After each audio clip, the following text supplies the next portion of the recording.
हाँ जी, शुरू करें। आज हम लोगों ने chapter number 8 application of integration यानी एरिया बाउंडेड बाई कर्व शुरू करना है। ठीक है, ए वाई यस। हालांकि ये चैप्टर हम लोग शुरू भले ही अब कर रहे हैं, लेकिन हम लोग इसको इस्तेमाल पिछले कुछ दिनों से कर रहे हैं। हम लोगों ने जो डेफिनेट इंटीग्रल किया, डेफिनेट इंटीग्रल में क्या आप लोगों को ये क्वेश्चन ध्यान है? मान लो 0 से π/2 ऑफ साइन एक्स, ऐसे तो क्वेश्चन आए थे हमारे सामने। ठीक है, ये भी एक तरह का इसी टॉपिक का क्वेश्चन है। ठीक है, यहां पे लिखा है एरिया बाउंडेड बाय कर्व्स। मतलब क्या हुआ इसका? जो कर्व होंगे, हाँ घेरा हुआ है, यस। कर्व, दो तीन कर्व से मिला के जो एरिया बंद हो रहा होगा, बंद। ठीक है ना, बाउंडेड मतलब बंद होना चाहिए, खुला हुआ एरिया नहीं होना चाहिए। तो ऐसा एरिया है दो या तीन कर्व के टकराने से बंद हो रखा हो, हम उसको इंटीग्रेशन की हेल्प से ढूंढ सकते हैं। अगर जो स्ट्रेट लाइन से बनने वाला एरिया होता है, जैसे ऐसे करके स्ट्रेट लाइंस होती हैं, फिर तो हम ट्रेपीजियम, ट्रायंगल वगैरह किसी से भी निकाल लेते हैं उनका एरिया ग्राफ पे बना के। लेकिन हम ग्राफ पे बना के कर्व वाले एरिया नहीं निकाल सकते। तो कर्व वाले एरिया निकालने के लिए हमको एप्लीकेशन ऑफ इंटीग्रेशन यानी कि इंटीग्रल की जरूरत पड़ती है। और ये टॉपिक कोई ऐसा टॉपिक है जिसको ना आप लोगों को, चाहे ग्रेजुएशन में आप लोग बीएससी करो, चाहे बीटेक करो, आपको ये टॉपिक वहां मिलेगा। ओके, तो हम लोगों को अब ये सीखना है कि कैसे हम लोग इंटीग्रेशन की हेल्प से कर्व से बनने वाले एरिया ढूंढ सकते हैं। ठीक है, थोड़ी देर में आता हूं इस पे कि कैसे हम लोग यहां पर भी एरिया ही ढूंढ रहे थे। ओके, आइए शुरुआत करें। अगर तो एरिया में मैंने आपसे कहा, अगर हमारे पास ऐसे कर्व के कोऑर्डिनेट एक्सिस है, हमारी कोऑर्डिनेट एक्सिस है, और एक कर्व हमारा कुछ ऐसे करके बना हुआ है, इसका नाम या इसकी इक्वेशन हमें हर बार क्वेश्चन में गिवन होती है। ठीक है ना, तो इसकी क्वेश्चन भी क्वेश्चन में गिवन होगी हमने। अब हमसे बोलेगा इस कर्व का एरिया ढूंढिए। अब वो क्वेश्चन में कभी कभी तो बोल देता है कि एक्स के साथ ढूंढिए, कभी कभी बोल देता है वाई के साथ ढूंढिए, यानी एक्स एक्सिस के साथ ढूंढिए या वाई एक्सिस के साथ ढूंढिए। तो मान लीजिए कि हमें एक्स एक्सिस के साथ वाली बात चल रही है, और उसने कहा यहां से लेके यहां तक का एरिया ढूंढना है हमने, यानी कि ये पूरा एरिया। तो हमें करना क्या होता है कि एरिया इज इक्वल टू, जहां से बोला, मान लो यहां पे एक्स की वैल्यू ए है, यहां पे एक्स की वैल्यू बी है, तो ए से बी, ये बात तो पहले से पता है, जहां शुरुआत है वो और जहां एंड पॉइंट है, ए से लेके बी तक आपने अगर, क्योंकि ये लिमिट किस चीज की है, एक्स की वैल्यू है कि वाई की वैल्यू है, ये एक्स की वैल्यू है, एक्स एक्सिस पे है ना, तो एक्स की वैल्यू है। एक्स की वैल्यूज होने का मतलब कि आप एक्स के रेस्पेक्ट में ही करेंगे इंटीग्रेशन। एक्स की वैल्यूज होने का मतलब कि आप लोग एक्स के रेस्पेक्ट में करेंगे इंटीग्रेशन, तो इसलिए डीएक्स आ गया। अब डीएक्स आने का मतलब आपको इस कर्व की इक्वेशन लिखनी पड़ती है बस यहां पर, लेकिन उस कर्व की इक्वेशन आपको y is equal to something जो दे रखी होगी, तो x की फॉर्म में लिखना, क्योंकि इंटीग्रेशन x के रेस्पेक्ट में हो रहा है ना। मान लो y is equal to x square दिया हुआ है, अपवर्ड पैराबोला होता है ना ये, तो y is equal to x square में आप लोग यहां पर केवल और केवल एक्स स्क्वायर लिखेंगे, जो भी y की वैल्यू होगी। अब होगा क्या इससे, आओ देखें। a से b लिमिट डालने का मतलब होता है a और b पे ऐसे करके दो पिलर खड़े हो गए। अब ये इस पिलर के आगे वाला एरिया काउंट नहीं करेगा, इस पिलर के पीछे वाला एरिया काउंट नहीं करेगा। ओके, dx का मतलब एक्स एक्सिस तक का एरिया काउंट करेगा, और इक्वेशन का मतलब भाई एक्स एक्सिस तक का एरिया तो काउंट करवा लिया, लेकिन ऊपर ही तो पता लगाना पड़ेगा ना कहां तक जाना है, तो वो काम करती है ये इक्वेशन। ये इक्वेशन हमें बताएगी कि इन दोनों के बीच में इसके ऊपर कहां तक जाना है एरिया, तो ये वो इक्वेशन काम करती है। बात समझ में आई? इनका काम क्या है? लिमिट सेट करना है कि कहां से कहां तक, इसके इधर नहीं जाना, इसके इधर नहीं जाना, इसके बीच में। इसका काम क्या है? डीएक्स का एक्स एक्सिस तक का एरिया आएगा।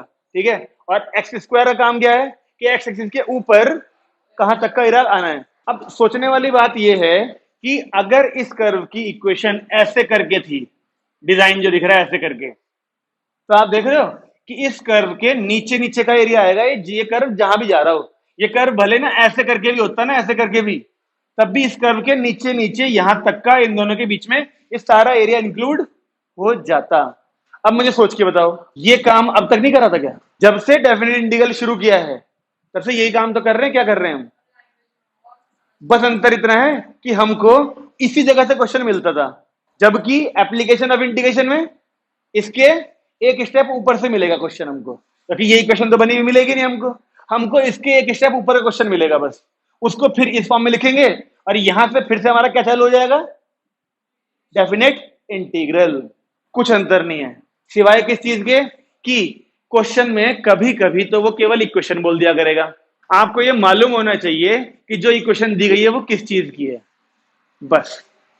अगर आपको ये नहीं मालूम कि वो इक्वेशन सर्कल की है, पैराबोला की है, लाइन की है, एलिप्स की है, लॉगरिथमिक फंक्शन की है, एक्सपोनेंशियल की है, किसकी है, अगर आपको नहीं पता, आपको नहीं पता कि उसका ग्राफ कैसे बनता है, तो वो क्वेश्चन आपके लिए नहीं है। तो इसलिए इस चैप्टर में 11th क्लास का जो कोनिक सेक्शन वाला टॉपिक है वो बहुत इंपॉर्टेंट है। कोनिक सेक्शन में पढ़ा था हमने पैराबोला, सर्कल, एलिप्स और हाइपरबोला। हाइपरबोला कह रहे यहाँ पे नहीं आता, इलिप्स और पैराबोला और सर्कल, ये तीनों चीजें तो मिलेंगी इस चैप्टर में, तो हमको छोटी मोटी जानकारी होनी चाहिए उसकी। अगर नहीं होगी तो एक एक क्वेश्चन जब भी आएंगे पहले वाले, उसमें तो मैं डिटेल में बता ही दूंगा, उनके बाद वाले क्वेश्चन जैसे जैसे आते रहेंगे आप लोगों को प्रैक्टिस करनी पड़ेगी। ओके, अब अगर ये तो था देखो एक्स के रेस्पेक्ट में, इसलिए ये एरिया कर्व से नीचे की तरफ आया, ठीक है। अब एक बार जरा वाई के रेस्पेक्ट में देखें, अगर ऐसे करके थी और ऐसे कर्व की इक्वेशन थी कोई, ठीक है, मुझे फिर से बोला गया कि y is equal to a से लेके y is equal to b तक का एरिया ढूंढना है, तो इस बार हम एरिया कैसे लिखेंगे। अच्छा, ये एक्स स्क्वायर एग्जाम्पल के तौर पर लेते हैं, इक्वेशन जरूरी नहीं एक्स स्क्वायर हो, ठीक है ना। कहां से, a से लेके b तक, आपने a से b तक लिया इस बार y एक्सिस पे, यानी यहां पर क्या आएगा फिर dy। ओके, और यहां पर क्या आना चाहिए, कर्व की इक्वेशन, लेकिन उस कर्व से x की वैल्यू निकाल के y की हमें पुट करनी पड़ेगी, तभी तो dy के रेस्पेक्ट में होगा फिर। तो क्या यहां पे मैं x ऑफ कर्व ऐसे लिख दूं, यानी कर्व से x की वैल्यू आएगी यहां पर, और फिर एरिया कौन सा आएगा इसमें, इस कर्व से नीचे का y एक्सिस तक का सारा। आई बात समझ में। अब जरा वहां पर पहुंचे जो क्वेश्चन हम कर चुके, आप लोग मुझे सोच के बताओ थोड़ा सा दिमाग पर जोर डाल के कि क्या आपको साइन एक्स का ग्राफ ध्यान है कैसे बनता है, कैसे साइनोसॉइडल। कुछ लोगों को ध्यान है, जिनको ध्यान नहीं है उम्मीद है अभी आ जाएगा ध्यान। देखो, अगर ये एक्सिस है, ऐसे बनता है साइन का ग्राफ, और ये साइकिल चलती रहती है ऐसे करके, सही है। क्या ये भी पता है आपको कि यहाँ पे 0 होता है एक्स की वैल्यू, यहाँ पे एक्स की वैल्यू पाई होती है, यहाँ पर एक्स की वैल्यू 2 पाई होती है, तो ये 90 तक है, 90 यहाँ पे होती है वैल्यू। तो आपको नहीं लगता जो आप इंटीग्रेशन ढूंढ रहे थे, पहले साइन का लिखते हैं आप माइनस का कॉस, फिर अपर लिमिट पुट करते हैं माइनस लोअर लिमिट पुट करते हैं, आपको नहीं लगता था कौन सा एरिया आता है इसमें, क्या एरिया आता है वैसे की वैल्यू, क्या हम एरिया बोल सकते थे उस चीज को, बोल सकते हैं। तो एरिया यहां पर कहां शेडिंग करूं फिर सोचो, इधर इधर से क्या मतलब है, तो बोलना नहीं जा रहा, देखो इशारे कर रही, तो ये बोलना पाई बाई 2 से पहले और 0 के आगे, केवल इतना सा हिस्सा शेड करना था आपको। और आप ये देखो कि जो आपने उसमें डेफिनेट इंटीग्रल में क्वेश्चन करे वो यही क्वेश्चन थे, एरिया बाउंडेड बाई कर्व चल रहा था उसमें। अब अगर आपसे ये कहा जाता क्वेश्चन, नहीं मान लो ये ढूंढ लिया, मान लो ये ढूंढ लिया, अब आपसे क्वेश्चन पूछा गया था कि 0 से 2 पाई तक, 0 से 2 पाई तक साइन एक्स का एरिया ढूंढिए, तो अब इसकी मदद से आप बता सकते हो। आपको लगता है कि मान लो इसका एरिया 1 आ गया, 1, तो क्या इस वाले का भी 1 होगा, बोलो ना, क्योंकि हमें पता ही नहीं कि ये सिमेट्रिकल होता है। साइन का ग्राफ एक सिस्टम से चलता है बिल्कुल ऐसे, और जैसे जैसे बढ़ रहा होता है बिल्कुल वैसे वैसे ही नीचे आता है, और फिर वैसे वैसे ही और नीचे आता है, और फिर वापस आता है। तो ये अगर आप ध्यान से देखें तो ये 4 क्वाड्रेंट है, 1 2 3 और 4, 4 से इंटू करनी है इसमें। अगर इस वाले का पूरा आंसर 1 था तो 0 से लेकर 2 पाई तक का पूरे साइन एक्स का जो एरिया आएगा 4 आएगा।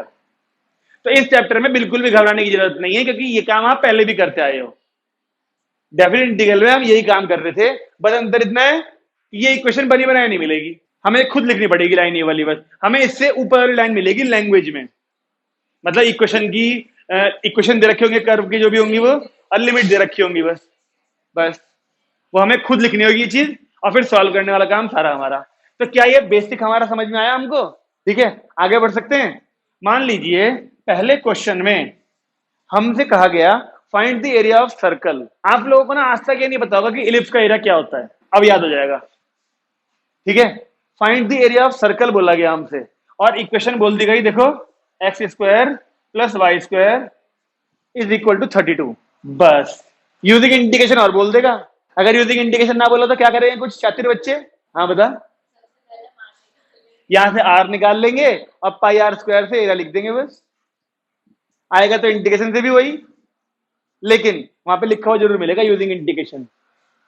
क्योंकि अगर उसने नहीं लिखा गलती से भी यूजिंग इंडिकेशन, तो फिर अगर किसी बच्चे ने पाई आर स्क्वायर से निकाल दिया तो कोई उसे गलत नहीं कर सकता। शब्दों का खेल है सारा, है आएगा लिखा हुआ यूजिंग इंडिकेशन। भाई स्कूल वाले हैं ना, ये स्कूल के क्वेश्चन पेपर है ना, वहां बोर्ड वालों में ऐसी गलतियां नहीं करते वो। Upper limit minus lower limit में भूल जाओगे ना तुम लोग। अभी देखें, हमारा सवाल अभी भी वही है, हमारे सवाल क्या, हमारी रिक्वेस्ट अभी भी वही है, पहली बारी में आंसर आना चाहिए सही। ठीक है, ये इक्वेशन है सर्कल की और इसके बारे में लिखिए पहले। देखो क्योंकि क्वेश्चन इसका ना एरिया बाउंड्री का 5 नंबर, पहले 6 नंबर का आता था, अभी भी उम्मीद है कि 5 नंबर का आएगा। तो आपको ना पहले इस कर्व के बारे में बताना पड़ेगा हमेशा। लिखिए इक्वेशन रिप्रेजेंट्स, उतारोगे क्या पहले ये वाला? उतार लिया ना, तो इसके बाद लिखना शुरू करेंगे हम लोग। Equation represent circle. हाँ, इसकी बाद आपको ना इसकी थोड़ी सी इंट्रो देनी पड़ेगी, ये चीज है क्या। तो equation represent a circle with centre at origin and radius, यहां दिखाते हैं देखो, x square plus Y square is equal to R square. कैसे लिखा जाएगा आर का स्क्वायर? देखो सोचो, ये 32 किसका स्क्वायर करके आएगा? 4√2 के स्क्वायर से आ रहा है क्या? 4 का स्क्वायर 16, √2 का स्क्वायर 2, 32 आ जाएगा। देखो विद रेडियस 4√2। बस ये एक लाइन काफी है, ये सर्कल का इंट्रो हो गया कि सेंटर ओरिजिन बनाना है, रेडियस 4√2 है। तो हमने इसको, अच्छा जो ये फिगर बनाई जाती है ना, ये फिगर रफ स्केचिंग होती है, फेयर होती तो बकायदा कंपास लेके बनाना पड़ता हमको। ठीक है, तो रफ का मतलब इतनी भी रफ नहीं होनी चाहिए कि वहां पे टीचर को समझ ही ना आए कि क्या फिगर है, कहाँ शेडिंग है, कहाँ नहीं है। तो आप साइड में बना दें रफ ऐसे करके, लेकिन थोड़ा सा अच्छा। ये सर्कल बन गया, ये सेंटर हो गया, और यहां पर क्या लिखना चाहिए कोऑर्डिनेट इसका? बताओगे? यहां पर क्या लिखना चाहिए कोऑर्डिनेट? Thank you. उस एक्स की वैल्यू इत्तेफाक से 4√2 होगी ना अभी। अगर ये हमारा ओरिजिन है तो वो 4√2 तो होना चाहिए। ठीक है, अब फिर सोच के बताओ मुझे, क्या सर्कल सिमेट्रिकल होता है? क्या ये चारों क्वाड्रेंट में बराबर एरिया कैप्चर कर रहा होगा? तो हम बस एक का एरिया निकालेंगे, किसका? इस वाले का, फर्स्ट क्वाड्रेंट का। हम केवल एक का एरिया निकालेंगे और उसकी इंटू 4 से कर देंगे तो आ जाएगा। तो यहां पर देखिए इस तरीके से लिखिए, एरिया इज इक्वल टू 4, देख रहे हो, area is equal to 4 into.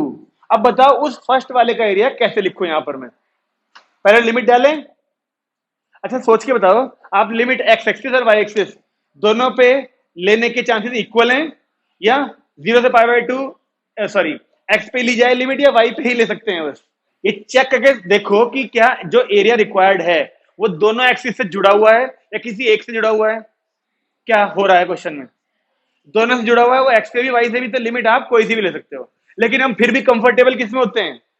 X पे। तो बताओ लिमिट क्या से क्या लिखूं? 0 से लेके 4√2 तक एक्स की वैल्यू हो गई। यहां पे क्या लिखा जाए? वाई ऑफ सर्कल, यानी सर्कल से वाई की वैल्यू निकालनी है और फिर करना है इंडिकेशन। सही बात है। अब सर्कल से वाई की वैल्यू निकालना भी कोई आसान काम तो नहीं है, बच्चों का खेल नहीं है। बताओ यहां से वाई की वैल्यू क्या आएगी? या फिर ये वाई की वैल्यू ये आएगी, ये मैंने इस फॉर्म में लिख दिया ना, ये भी इसका डायरेक्ट फॉर्मूला है, रूट में a square minus x square वाला, वो बड़े वाले फॉर्मूले। अब वो बड़े वाले फॉर्मूला इन्हीं कॉपी में होगा तुम्हारी, टेप लोगे याद तो होगा नहीं तुम्हें, टेपो और upper limit minus lower limit करके जरा मुझे बता दो, यहां पर सर्कल का एरिया क्या आता? सर्कल का एरिया क्या आता है वैसे हमारे हिसाब से, बचपन से जो पढ़ते आ रहे हैं, पाई आर स्क्वायर के हिसाब से क्या आता, ये आता क्या, ये आर स्क्वायर ही तो होता है इक्वल वाली वैल्यू, तो आर स्क्वायर इंटू में पाई यानी 32 पाई। आप ये वाले यहाँ पर फॉर्मूला लगाओगे, upper limit minus lower limit put करोगे, सॉल्व करके ये आना चाहिए। चालू हो जाओ सब लोग, और कहो तो मैं फॉर्मूला लिखूं। लाइए जी, यहां लिखते हैं, रूट में a square minus x square वाला फॉर्मूला, तो x/2 रूट में यही पहले plus a square by 2 sine inverse x by a plus c हुआ करता था। सही है जी फॉर्मूला, जिसको याद नहीं है वो देख लो, ए स्क्वायर माइनस एक्स स्क्वायर वाला फॉर्मूला। इस चैप्टर में तो बहुत जगह लगेगा ये वाला फॉर्मूला, अक्सर सर्कल दे रखे होंगे, अक्सर एलिप्स दे रखे होंगे, जब भी सर्कल या एलिप्स होगा हर बार ये फॉर्मूला लगेगा। आ गया बड़ी जल्दी, ठीक है ठीक है। ऐसा कह सकते हैं कि आंसर हमें मालूम था इसलिए पहली बार में सही आ गया, नहीं, अगले आंसर हमें मालूम नहीं होंगे तब भी पहली बारी में आना चाहिए सही, तभी ये माना जाएगा कि ये पहली बारी में जो आया है तुक्का नहीं है, क्योंकि एक बार तो किसी का भी आ सकता है ना, बार बार उसी का आएगा जिसकी प्रैक्टिस अच्छी है। Upper limit minus lower limit put करिए और आंसर 32 पाई लेके आइए। अगला क्वेश्चन लिखू इतने में यहां पर,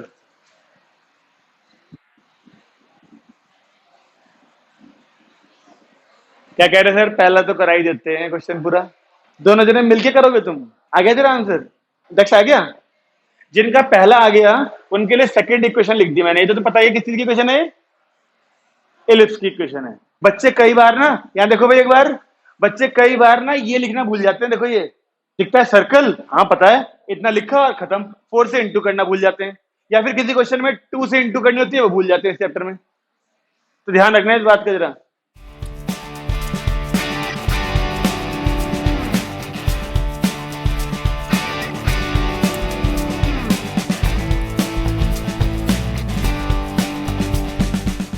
आया क्या आंसर, अगला करें शुरू, सब आगे गलती हो रही है, जिसकी अभी तक अपर लिमिट लोअर लिमिट की प्रैक्टिस नहीं हुई है वो समझ जाओ ये चैप्टर बहुत परेशान करेगा फिर, क्योंकि नई चीज तो केवल वो 2 लाइनें हैं शुरू की बस, बाकी सारा तो पुराना ही है, तो इसलिए उस पर तो मजबूती चाहिए ही चाहिए भाई हर किसी को। Upper limit minus lower limit पहली बारी में हर किसी का सही आना चाहिए, वरना ये चैप्टर तो पूरा परेशान करता रहेगा, सारे आंसर गलत ही आएंगे फिर तो। ठीक है जी, देखिए x square upon 9 plus Y square upon 4 equal to 1 को एक्स स्क्वायर अपॉन 3 का square plus Y square upon 2 का स्क्वायर इक्वल टू 1 लिखा अगर, तो आपको पता होना चाहिए इसके बारे में फिर लिखो, लिखो एक लाइन, जैसी भी क्वेश्चन होगी सबको एक एक बार एक एक लाइन में डिफाइन करके लिखना है बस सबको आपको, ठीक है लिखिए, बोलो मैडम, नो गैरी हुआ अभी, लिखिए इक्वेशन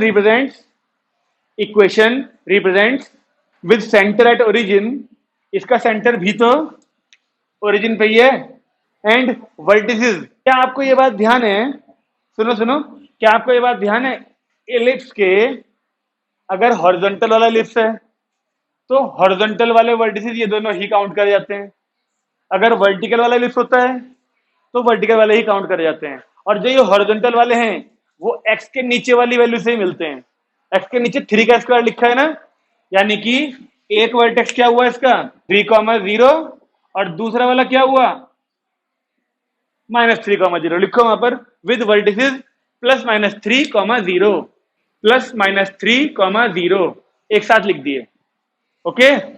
तो अब अगर हमसे पूरे इलिप्स का एरिया कहा गया था तो क्या मैं पिछले वाले क्वेश्चन की तरह आपको यहां बताऊं कि इलिप्स का एरिया क्या होता है, फिर आप लोग सॉल्व करोगे, या फिर पहले आप लोग सॉल्व कर लो अब फिर बताऊं फॉर्मूला आपको, पहले सॉल्व कर लोगे, चलो ठीक है, तो बताओगे कैसे करेंगे इसका एरिया, एरिया 4 बिल्कुल, क्योंकि हम केवल निकालेंगे एक का, और फिर 4 से इंटू करेंगे, ठीक है ना, तो क्या लिखूं 4 टाइम्स ऑफ लिमिट बताओ 0 से 3, क्योंकि यहाँ पे x की वैल्यू 0 है देखो यहाँ पर, और वहां x की वैल्यू 3 है, 0 से 3 तक क्या y ऑफ एलिप्स dx।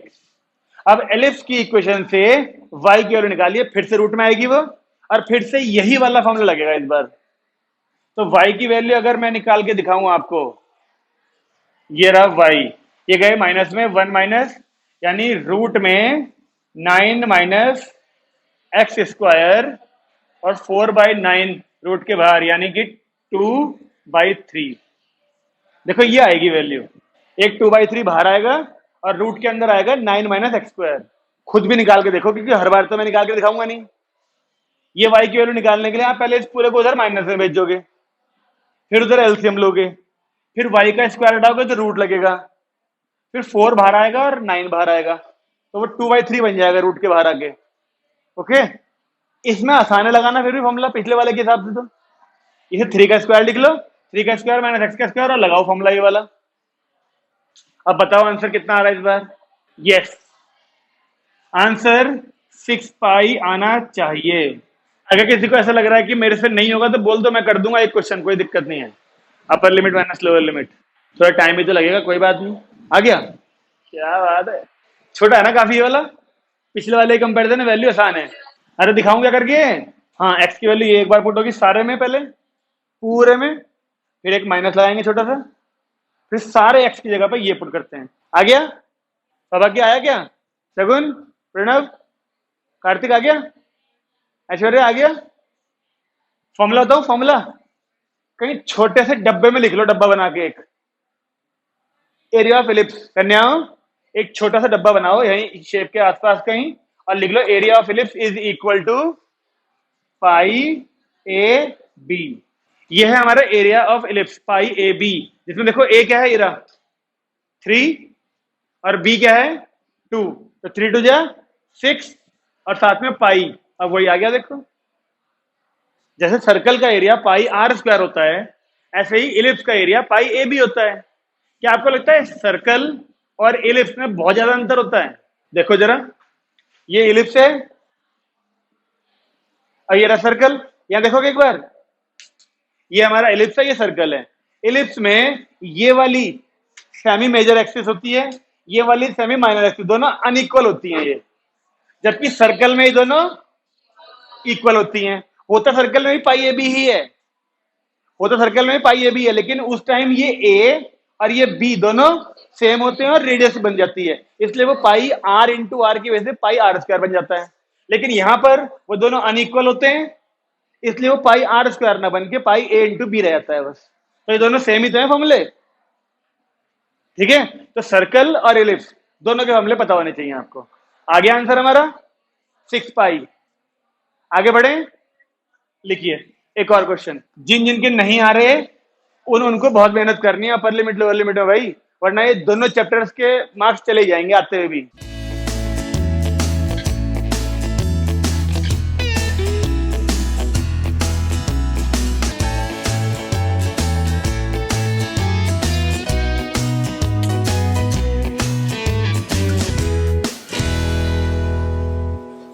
लिखिए भाई, एनसीईआरटी लाए क्या सब लोग?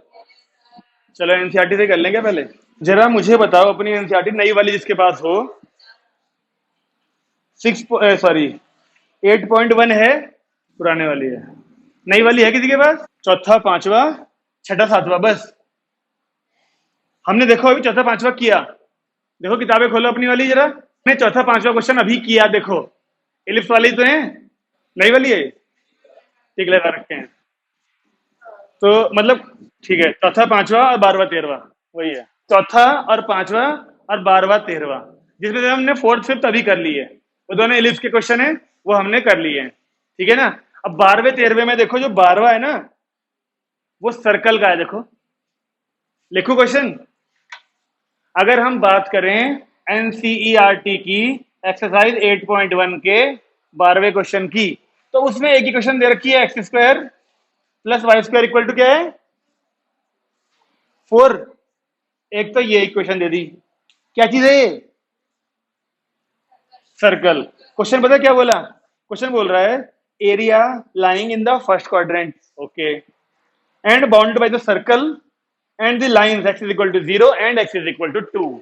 चलिए x is equal to 0, x is equal to 2, इन सब से मिलके बनने वाला पहले क्वाड्रेंट का एरिया कितना होगा, ये पूछा है हमसे। तो कर दें, फटाक से कर दें तुरंत से। चलिए ये तो हमें पता है, पहले इसकी फिगर बनाते हैं। ये हो गया हमारा सर्कल। इस सर्कल के बारे में क्या लिखेंगे? With centre at origin and radius 2। तो रेडियस 2 होने का मतलब ये वाला पॉइंट 2,0 हो गया, नहीं हो गया? और ये तो ओरिजिन था ही था। अब जरा मुझे सोच के बताओगे, एक तरफ तो वो क्वेश्चन में कहता है find the area of circle lying in the first quadrant, और साथ में ये दो ही क्वेश्चन देता है। क्या आपको पता है ये लाइनें कैसे ड्रॉ होती हैं? सिंगल वेरिएबल वाली। एक्स इज इक्वल टू 0 मतलब वाई एक्सिस, ये तो वाई एक्सिस खुद ही रहती है ना, वो आएगी वाई के parallel. X is equal to 0 represents y axis, यानी ये line. X is equal to 2 line parallel to y axis यहां पर। तो मुझे ये बताओ इसे बोलने की जरूरत क्या थी? या तो ये ना बोलता इन द फर्स्ट क्वाड्रेंट, लेकिन अगर वो इन द फर्स्ट क्वाड्रेंट ना बोलता, केवल ये दोनों चीजें देता, तो क्या होता फिर? इन दोनों में तो फर्स्ट और फोर्थ दोनों क्वाड्रेंट लेने पड़ते फिर, अगर वो ये बोलता है इसके साथ केवल। इसलिए उसने लैंग्वेज में बोल दिया इन द फर्स्ट क्वाड्रेंट, यानी अब कंडीशन साफ है, हमें केवल और केवल बस यही वाला एरिया चाहिए।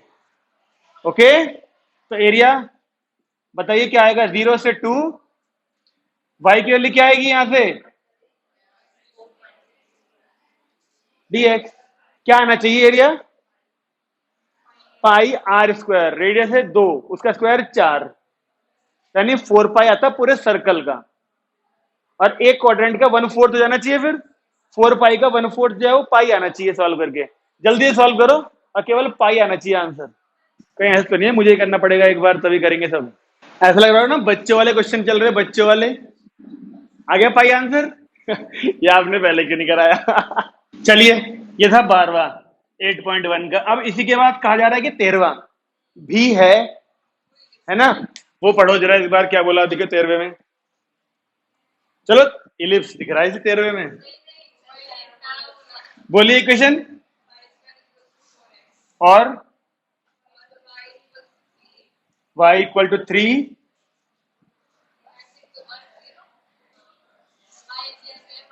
Y axis. बस ये तीन चीजें सबने पढ़ लिया। हमें इससे बनने वाला, इसके साथ और वाई एक्सिस से जुड़ा हुआ एरिया चाहिए, मतलब यही हुआ ना इसका। पहले ड्रॉ करें, इसके बारे में लिखो, पहले लिखो y square equal to 4x। हम ये सोच के नहीं कर रहे कि एमसीक्यू है। ओके, लिखो y square equal to 4x represent right parabola, represents right parabola with vertex at origin. तो देखिए ऐसा होता है, ये रहे हमारे कोऑर्डिनेट एक्सिस, ये ऐसे करके बनेगा जो राइट पैराबोला। ओके, जो राइट में ओपन होता है, और ये होता है हमारा वर्टेक्स। ठीक है, ये बन गया हमारा राइट पैराबोला। अब y is equal to 3 line के बारे में सोच के बताओ। एक वेरिएबल है इसमें फिर से, उसमें x था तो y के पैरेलल थी, इसमें केवल y है तो ये x के पैरेलल होगी। ठीक है ना, x के पैरेलल 3 पे। अब देखो, चलो देखो क्या यहां कहीं बनेगी, ये ऐसा करके बनेगी। देखो ये x इज इक्वल टू 3 और y एक्सिस, तो कौन सा एरिया लग रहा है तुम्हें बाउंडेड? ये वाला दिख रहा है बाउंडेड हमको, है ना? तो निकाल दें इसका एरिया। अब क्योंकि एरिया y एक्सिस से जुड़ा हुआ है, तो ऑटोमेटिकली हमको इस बार dy लेके चलना पड़ेगा। dy x is equal to 3, इस लाइन की इक्वेशन है ये। भाई यहां से बनती, यहां से यहीं कहीं से बनेगी, हमें पता तो है नहीं 1 2 3 कहां है इस वक्त रफ स्केच है, तो कहीं भी अंदाजे से बना दी मैंने, लेकिन इतना कंफर्म है कि बनेगी x एक्सिस के पैरेलली। सही है प्रणव जी? ठीक है। अब अगर मैंने आपसे कहा एरिया निकालते हैं, तो वो बाय डिफॉल्ट इस बार y के रेस्पेक्ट में ही चलेगा, क्योंकि y से जुड़ा हुआ एरिया है। बताइए, यहां पर x की वैल्यू क्या है, और यहां पर x की वैल्यू कितनी है? x की क्यों, y की। यहां पे y की वैल्यू 0 है, यहां y की वैल्यू, हाँ ये सॉरी y इक्वल टू 3 है ना ये। तुम तो चुप हो गई, चुप नहीं होना चाहिए था ना तेरे को। y इक्वल टू 3, हाँ ठीक है, ये y इक्वल टू 0 और ये y इक्वल टू 3, यहां पर लिमिट लग गई। अब यहां पर x ऑफ कर्व करना पड़ता है, तो कर्व से x की वैल्यू बताओ क्या आएगी, और साथ में dy। सॉल्व करो, 4 को बाहर निकाल लो,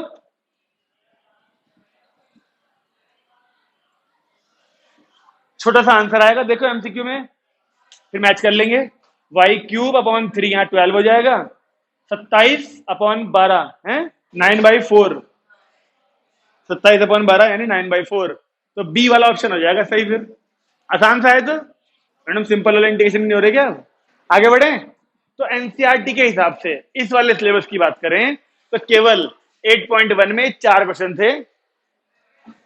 अच्छा तो नहीं लग रहा मुझे कि 8.1 बोल के केवल 4 क्वेश्चन कराएं और अगली पे चले जाएं, लेकिन मजबूरी है, वक्त की डिमांड यही है। अगर एनसीईआरटी से करना है तो ये 4 ही क्वेश्चन करने पड़ेंगे। 8.2 की बात करें, सौभाग्य भाई साहब देखो जरा अपनी किताब में, 8.2 हटी हुई है। 8.3 में कौन से हैं फिर?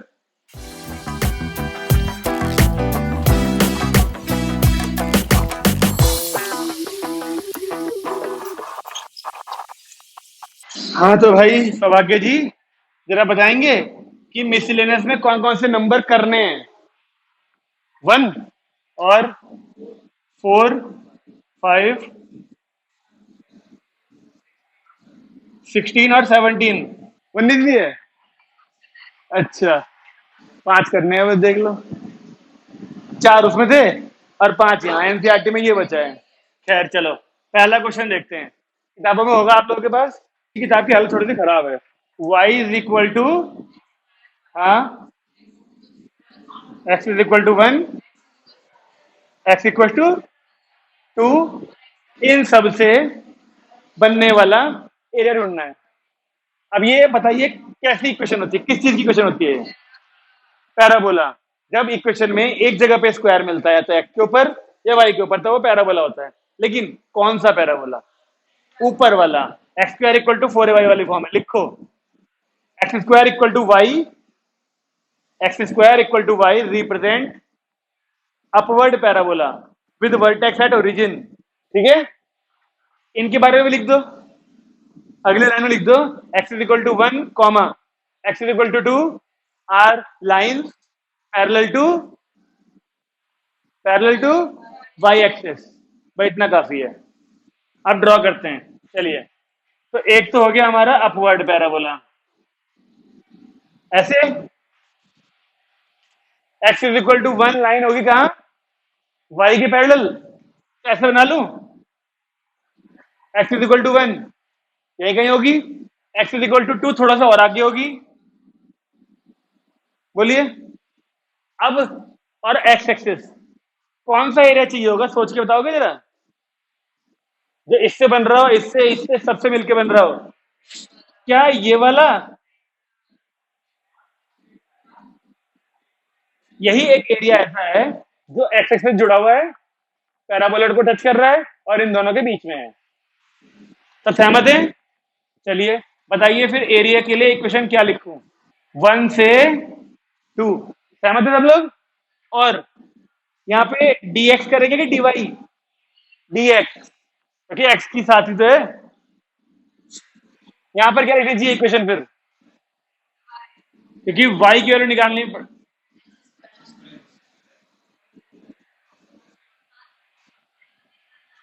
y की वैल्यू निकालनी पड़ेगी, तो एक्स स्क्वायर ही तो है वो। देखो तुरंत आंसर आ जाएगा x³/3। आ गया ना? जो भी आ रहा हो चलो वो ले जाओ, वाली बैग डालो भैया, इधर रख ले आगे। अरे बहुत जगह है, कहीं भी रख लो। वो तो ले गया कुर्सी। ठीक है, फोर्थ वाला पढ़ के बताओगे। आवाज कहाँ से आ रही टूटू? जैसे तो नहीं आ रही इन्वर्टर से। ठीक है, y इक्वल टू, दूसरा ही मैं कराऊं क्या फिर? देखो क्या है, देखो एक बार पढ़ के बताओ। क्या वहां पर पैराबोला भी है? फिर से पैराबोला होगा ना? यहाँ y वाले में होगा फिर शायद इक्वेशन सेम है, फिर तो अपने आप कर लोगे। ठीक है, फोर्थ क्वेश्चन बताओ, फोर्थ वाला। y इक्वल टू,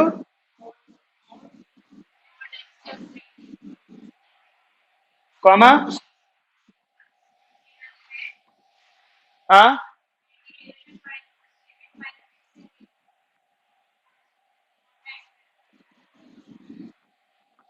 इसका एरिया ढूंढना है। अच्छा इसका इसका ग्राफ, पहले से ग्राफ बनाना है और फिर इसे इवेल्युएट करना है। अब ये क्वेश्चन पूरा का पूरा डेफिनेट इंटीग्रल की प्रॉपर्टी वाला आ गया। सोच के बताओगे कि इस तरह के क्वेश्चन का इंटीग्रेशन कैसे करते थे हम लोग? लिमिट ब्रेक करके, क्योंकि मोड वाला फंक्शन है। अब वो लिमिट -6 से 0 के बीच में किस जगह ब्रेक होगी बताओगे? -3 पे। तो एक बनेगा -6 से -3, एक बनेगा -3 से 0। आया याद कुछ? और पहले इसको स्केच करना है। क्या आपको ध्यान है मोड एक्स का ग्राफ कैसे बनता है? वी, वो मोड एक्स होता है इसलिए ओरिजिन में बन जाता है। ये वाला कहां बनेगा फिर? उसी जगह पे जहां पे आप लिमिट ब्रेक करोगे। कहां होगी लिमिट ब्रेक? -3 पे। तो -3 पे ही बनेगा वी इसका। बना दे लो, क्योंकि उसी से एरिया भी ढूंढना है फिर। एक्स की वैल्यू यहाँ -1, यहाँ -2, यहाँ -3। तो ऐसे करके बनेगा इसका ग्राफ। देखो बात समझ में आ गई ना? जिस जगह पर आप लोग लिमिट ब्रेक करते हो उसी जगह पर ग्राफ में वी बनता है, क्योंकि इस वी के एक तरफ वाले हिस्से में पॉजिटिव आती है मोड की वैल्यू, एक तरफ वालों में नेगेटिव आती है।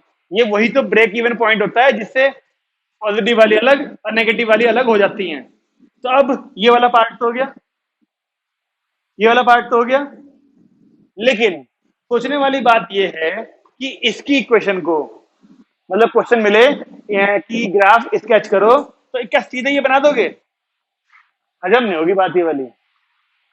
तो क्यों ना पहले वो कर दें कि हाँ हमने कैसे बनाया। एक बार इसे प्लस का लिखा और एक बार इसे माइनस का लिखा। कब होता है ये प्लस का? जब -3 जो कि पॉइंट बोला गया था उससे बड़ा और इक्वल होगा, और नेगेटिव कब होगा? जब -3 से छोटा होगा। इसके बाद वो ग्राफ बनेगा ना तो फिर हजम हो जाएगी बात। ये वही काम तो है, क्यों भाई? जब मोड एक्स को ब्रेक करते हैं, एक बार प्लस एक्स एक बार -x लिखते हैं, वही काम तो है ये। अब आती है बारी इसके इंटीग्रेशन की। ग्राफ तो स्केच कर दिया हमने। अब जरा देखोगे यहाँ पर -3 है, तो -4, -5, -6 यहाँ कहीं होगा ये, और 0 है यहाँ तक। यानी हमको कौन सा एरिया चाहिए?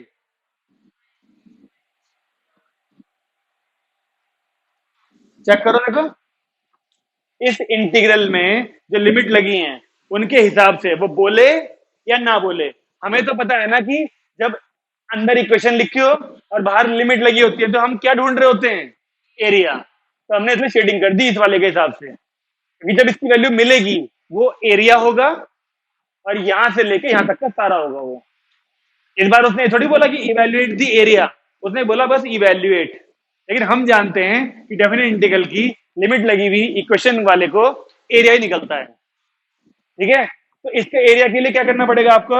इस इंटीग्रल को उतार के आप लिमिट को ब्रेक करोगे -6 से कहां तक? -3 पे एक बार, और -3 से 0 पे एक बार। और फिर अब आप मुझे अपने आप बताओगे कि अगला स्टेप क्या करते थे हम इसके बाद? मोड को हटा के प्लस माइनस पता लगाया जाता है ना। बताओ कैसे पता चलेगा? इन दोनों के बीच की कोई एक वैल्यू एक्स की जगह रखिए और पता लगाइए ये मोड हटेगा तो प्लस देगा कि माइनस देगा? माइनस देगा।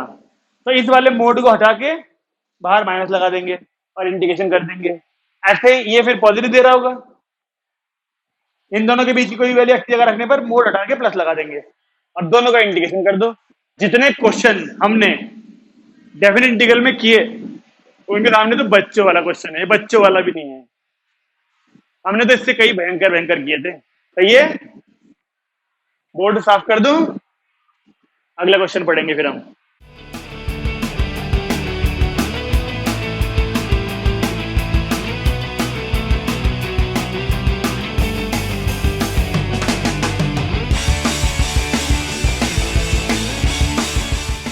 तो रिया मैडम आप खाली बैठी हो, 5 पढ़ के बता दो मुझे फिर। हाँ हाँ, 2 पाई, ये थोड़ी देर पहले किया था ना। सबसे पहला क्वेश्चन यहाँ बना के दिखा दो छोटा सा एक। मुझे लगता था नहीं तुम मुझे कहोगे फिर से करा दो इसे। 1 मिनट भी पूरा नहीं लगेगा इस क्वेश्चन में। फिर ये 16 MCQ है फिर से। सारे चैप्टर की बैंड बजा दी सीबीएसई में। हाँ, और तो नहीं है कुछ? X x. क्या आप लोग अभी भी उसी मोड वाले को कर रहे हो? आया नहीं आया आंसर? आ गया? आपका नहीं आ रहा? नम्रता मैडम आपका आ गया? मैच कर रहा है? तुम्हारा मैच नहीं कर रहा क्या? तुम्हारे पास किताब है तो पीछे मिल जाएगा वो तो। कितना है सवाल की आंसर पीछे? 9। ले, 9 है पीछे, 9।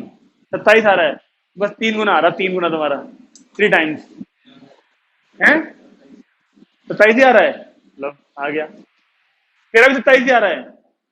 अच्छा, ये कहना चाह रहा है। और पीछे 9 है। तुम्हारा कितना आ रहा है पीछे वाला? 18। किसी का 9 आ रहा, नहीं आ रहा? लो, एक का आ रहा है। प्रिया कह रही वो तो मैं जरा हूं नहीं, अभी कर नहीं रही, वरना मैं 36 बोलती। 9 का टेबल आगे चलाते हैं हम लोग।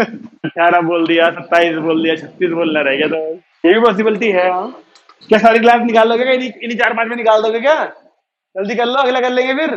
देखो, ये है 5वां क्वेश्चन। साइन एक्स 0 से 2 पाई के बीच में। बहुत देर पहले मैंने यहाँ पे बना के दिखाया था शुरू में क्लास की। साइन का ग्राफ बना के 0 से पाई तक निकाल लेना आप बस। ऊपर ऊपर का हो जाएगा ना वो, × 2, तो नीचे वाला भी आ जाएगा वो। बहुत आसानी से आ जाएगा। ये तो 1 मिनट भी शायद ही लगे इसमें, क्योंकि साइन का इंडिकेशन माइनस माइनस आएगा, upper limit minus lower limit करना है बस। ये वाला करते हैं, ये अलग है देखो, क्योंकि ये कर्व थोड़ा अलग है। देखो, y is equal to x cube. क्या किसी को ध्यान है y is equal to x cube curve कैसे होता है? लो, देखो फिर, y is equal to x cube में आपको ये पता है कि जब x square equal to y होता है तो पावर 2 यानी डिग्री 2 वाला पॉलिनोमियल है, तो एक टर्न होता है उसके अंदर, मैंने बताया था पहले। अब इसमें पावर 3 है, तो कर्व में हमारे 2 टर्न होंगे, ठीक है ना? तो देखो इसका कर्व कैसे बनता है।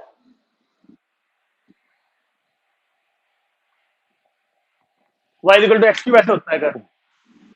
ये आया तो एक टर्न तो यहां पर आ गया, और एक टर्न यहां पे आता है। इस तरीके से बनता है y equal to x cube का कर्व।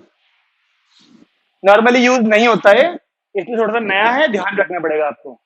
अभी और भी कर्व आएंगे कुछ, जब हम एडिशनल क्वेश्चन करेंगे ना, तो और भी क्वेश्चन आएंगे जिसमें लॉगरिथमिक कर्व आएगा, 2 की पावर x का आएगा, a की पावर x, e की पावर x, इन सब के कर्व आएंगे, और हम इन सब के एरिया निकालना सीख लेंगे, ठीक है? खैर, x इज इक्वल टू -2 बताओगे कहाँ होगा? x इज इक्वल टू -2 कहाँ होगा? कैसे लाइन होगी ये? y के पैरेलल। ऐसा नहीं बोलते लाइन को, y के पैरेलल ऐसे करके, तो 5 टर्न आएंगे उसके अंदर, लेकिन हमें बनाने को नहीं मिलेगा। 4 आएंगे, सॉरी, मतलब एक कम आता है ना। पावर 2 में एक टर्न आता है, पावर 3 में 2 टर्न आते हैं, तो पावर 5 में 4 टर्न आएंगे। एक्स की वैल्यू -2 है, ठीक है? एक्स इज इक्वल टू 1 ऐसी इस तरफ होगी ना, और एक्स एक्सिस यानी ये। क्या आप लोगों को लगता है कि ये छोटा सा एरिया और ये छोटा वाला सिमेट्रिकल होंगे? ये छोटा वाला और ये छोटा वाला सिमेट्रिकल होंगे क्या? क्यों? क्योंकि यहाँ -2 है और वहां 1 पे है, सिमेट्रिकल तो नहीं देते, डबल होगा एरिया वाला, ठीक है? तो चलिए अब बताते हैं एरिया कैसे निकाला जाएगा। जितने भी कर्व हमारे इस वाली एक्स एक्सिस के नीचे होते हैं, उनको निकालने के लिए हमें एक मोड लगाना पड़ता है, ताकि एरिया नेगेटिव ना आ जाए। कैसे? आइए एरिया की बात करें। पहले उस तरफ वाला निकालूं, ये ओरिजिन है, ठीक है? तो उस तरफ वाला 0 से लेके 1 तक क्या लिखा जाए बताओ? ये छोटा सा एरिया। कर्व की इक्वेशन क्या आएगी बताओ? यहां पर 0 से 1 के बीच में कर्व की इक्वेशन बताओ। एक्स क्यूब, एक ही तो कर्व है, और तो कर्व है ही नहीं। प्लस बूढ़ा वाला तो आ गया ना, पॉजिटिव वाला। अब नेगेटिव साइड वाला हम देख रहे हैं कि नीचे एक्स एक्सिस के, तो ऐसे मोड के अंदर लेंगे। अब बताओ यहां पर कितनी होगी लिमिट एक्स की? -2। -2 से तक कर्व की इक्वेशन तो एक ही है। अंतर देख लो। हाँ भाई, अंतर देख लो। जो मोड है ना वो बिल्कुल बाहर है, यहाँ पे नहीं अंदर। ये बाहर वाला मोड किस लिए लगाया गया होगा? ताकि जब एरिया इसका चाहे -5 आ जाए, लेकिन वो +5 बन के इस वाले में एडअप हो सके। अदरवाइज अगर -5 आया यहाँ माइनस का 5 आ गया मान लो, और यहाँ प्लस का 5 आ रहा होगा। आप तो एरिया को 0 कर दोगे फिर, जबकि कुछ तो एरिया ऑक्यूपाई यहाँ और यहाँ दोनों जगह हो ही रहा है, 0 कैसा सकता है भाई आंसर। इसलिए जब भी आप लोग एक्स एक्सिस के नीचे वाला एरिया लोगे, उसके लिए एक मोड लगा देंगे, जो भी वैल्यू सॉल्व करके आएगी यहाँ पर उसे प्लस कर देंगे बस। बताओ आंसर कितना आ रहा है। आ गया? मैच भी कर गया? मैच करो ना, जब तो हो गया था मैच कर ले इतनी देर। एमसीक्यू है, देख लो ऑप्शंस में। ऑप्शन में नहीं है ना? आ गया?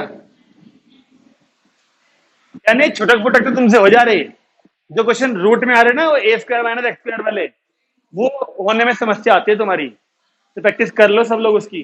देखो ऑप्शन में क्या है आंसर भाई, 17/4। नहीं आया? कर ले, दोबारा कर ले, कोई बात नहीं। स्क्वायर यूनिट्स होती है वैसे तो यूनिट, लेकिन क्योंकि हमें पता ही नहीं सेंटीमीटर वगैरह क्या चीजें हैं, तो आप कुछ भी नहीं तो चाहो तो स्क्वायर यूनिट ऐसे लिख के छोड़ देना बस, क्योंकि है तो एरिया। बताइए हो गया? एनसीईआरटी में भाई इतने क्वेश्चन है ना, एक और है, हो तो गया, 1 4 5 16 17, 17 रह गया ना। 17 की क्वेश्चन, वाई इक्वल टू ये वाला, बहुत ही मजेदार क्वेश्चन है ये तो। और एक्स इक्वल टू, और तो नहीं है कुछ, यहाँ देख ले। सब लोग इस क्वेश्चन पे पहुंच गए, 17 पे। तुम लोगों के तो स्कूल में हो गया मैथ का एग्जाम, ये तो था ही नहीं सिलेबस में। तुम्हारे सिलेबस में आ रहा है चैप्टर? तुम्हारे तो सारा ही आ रहा है, तुम तो बहुत सारा करा चुके। 3D वेक्टर और डिफरेंशियल करें शुरू। इसके बारे में क्या राय है आप लोगों की, एक्स मोड एक्स के बारे में? इसमें ये फंक्शन है अलग, देखो, जिसको हम जानते हैं कि मोड एक्स ब्रेक कैसे होता है, प्लस एक्स और माइनस एक्स में, तो कर दो ब्रेक इसे। y इज इक्वल टू, ये एक्स ऐसे कैसा, देखो यहाँ पर देखो, एक बार देख लो पहले, ये एक्स ऐसे कैसा, ये वाला एक्स ऐसे कैसा। ये जो मोड एक्स है, जब प्लस का होता है तो ऐसे लिखा जाता है, ये वाला मोड एक्स। और यही वाला मोड एक्स, ये एक्स पहले उतार दिया ऐसे कैसा, ये वाला मोड एक्स माइनस का एक्स होता है जब ऐसे लिखा जाता है। तो यानी कुल मिला के क्या ये ऐसे नहीं बन गया, चेक करो। एक बना y is equal to x square, लेकिन कब, कब, जब x 0 से बड़ा हो या इक्वल हो।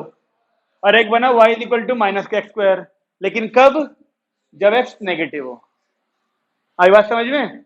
बना दें इसका स्केच, देखो कुछ कुछ ऐसा ही बनेगा, कुछ कुछ। देखो y is equal to x square क्या होता है आपके हिसाब से, अपवर्ड पैराबोला। और x square equal to minus का वाई, लाइट गई ना, बंद कर दो पंखे, ये वाला भी और ऊपर वाला भी कर दो, वरना इन्वर्टर अटैक कर देगा। एक्स स्क्वायर इक्वल टू, एक तो देखो है माइनस का वाई, एक है x square equal two plus का वाई, तो अपवर्ड और डाउनवर्ड दोनों पैराबोला हो गए ना। लेकिन नहीं, ये कंडीशन भी है साथ में, देखो थोड़ा सावधानी से देखना। देखो x square equal to y क्या होता है, अपवर्ड पैराबोला, लेकिन ये अपवर्ड पैराबोला केवल हमें इस वाले हिस्से में चाहिए। ये क्या हिस्सा होता है, ये कौन सा हिस्सा होता है, अजीब बात है यार।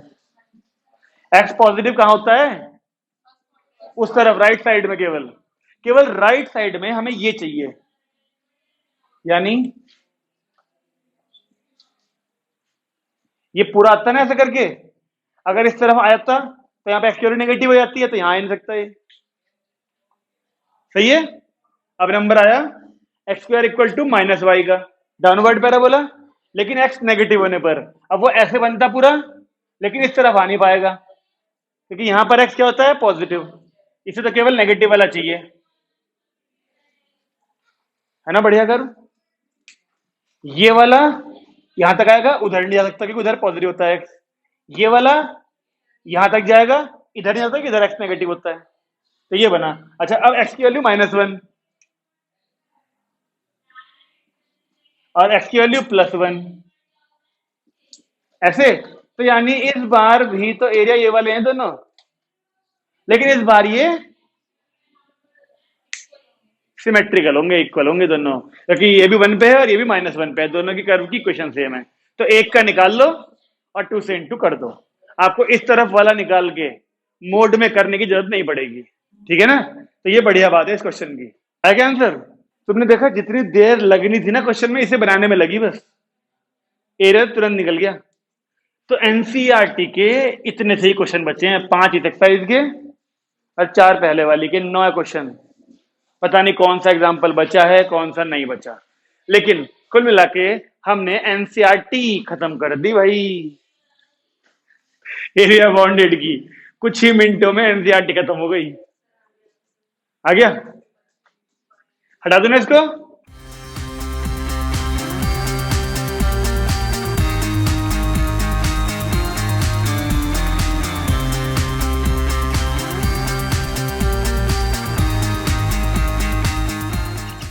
इच्छा तो थी कराने की मेरी, लेकिन मुझे समझ नहीं आ रहा कराना कौन सा नहीं कराना है। एनसीईआरटी का ही ना एग्जाम्पल है, बल्कि किताब में तुम्हारी भी होगा, 12वां एग्जाम्पल। इक्वेशन है y is equal to 3x, आगे क्या है, +4 है, क्या है, 4 +2 कॉमा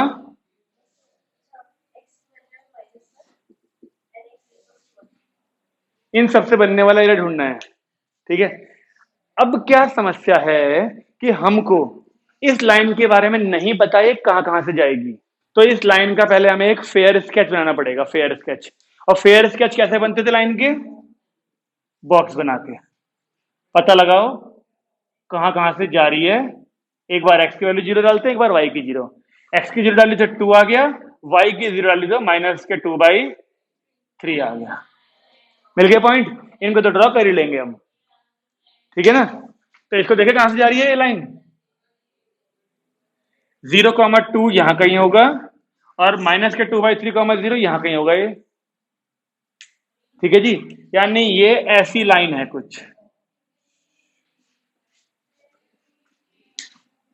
ओके, अब इस लाइन में x इज इक्वल टू -1 कहां होगा आपके हिसाब से? ये -2/3 था, जो कि 1 से कम होता है, 1 से कम होता है। तो -1 इसके इधर होगा या राइट साइड में होगा? लेफ्ट में। ए यहां कहीं होगा -1 और x इज इक्वल टू 1 यहां कहीं। क्वेश्चन में कुछ नहीं लिखा मैडम, और एक्स एक्सिस टाइप कुछ, area of the reason bounded by the line this x axis, यहां पर साथ में एक्स एक्सिस भी है। तो जी बताइए, यहां पर लिख देता हूं मैं ओरिजिन, ताकि कंफ्यूजन ना हो कुछ। कौन सा एरिया चाहिए है फिर आपके हिसाब से, सोच के बताइए।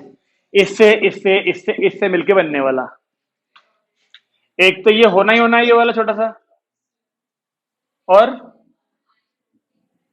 इस लाइन के इधर जाएं यहां तक सारा।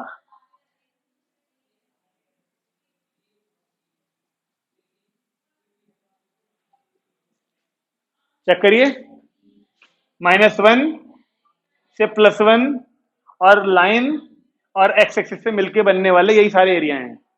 इन्हें कैसे ढूंढेंगे फिर एरिया को, बताइए। एरिया जो एक्स एक्सिस के नीचे है उस अलग से निकाल लें पहले। ऐश्वर्या जी, मोड लगाने में कोई तकलीफ तो नहीं है? एक्स एक्सिस के नीचे है तो मोड लगाना तो पड़ेगा ही। क्या लिखूं लिमिट में, बताओ? -1 से 0। यहाँ एक्स की वैल्यू नहीं, 0 नहीं, यहाँ पे था कितना, -2/3 तक था बस ये लाइन। ठीक है जी, और लाइन की क्वेश्चन में y की वैल्यू देख रखी है हमने, 3x + 2 है, और यहाँ आ गया dx। ये सब हो गया लाइन के नीचे वाला केवल। अब लाइन के उधर वाले के लिए लिमिट बताओ कहां से कहां तक लूं? -2/3 से 1 तक, और लाइन की क्वेश्चन वही जो पहले थी। बताइए, सॉल्व फिर आप लोगों को करना है, बताएं। मेरे हिसाब से ना, मेरे हिसाब से अगर इंसान खाने पीने, सोने और पढ़ने के अलावा 1 घंटे सुबह कसरत करे ना, तो ऐसे ऐसे बुखार उससे दूर रहते हैं, क्योंकि इम्यूनिटी अच्छी हो जाती है और फिर दिमागी तनाव कम होता है। तो जो चल रहा है चलने दो, सुबह उठ के कसरत करा करो हर कोई, फिर छोटी मोटी चीजें तुमसे दूर रहेंगी।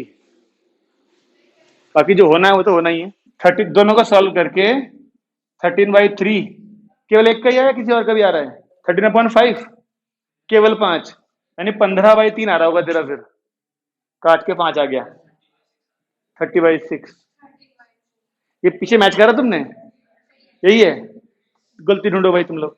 आज की वीडियो में समाप्त कर देते हैं, चाहे तो हम इसे, लाइट की थोड़ी समस्या है। अगली क्लास में, क्यों भाई, अगली क्लास में हम लोग एडिशनल क्वेश्चन करेंगे इसके भरपूर। ठीक है, अभी बंद कर देते हैं इसे।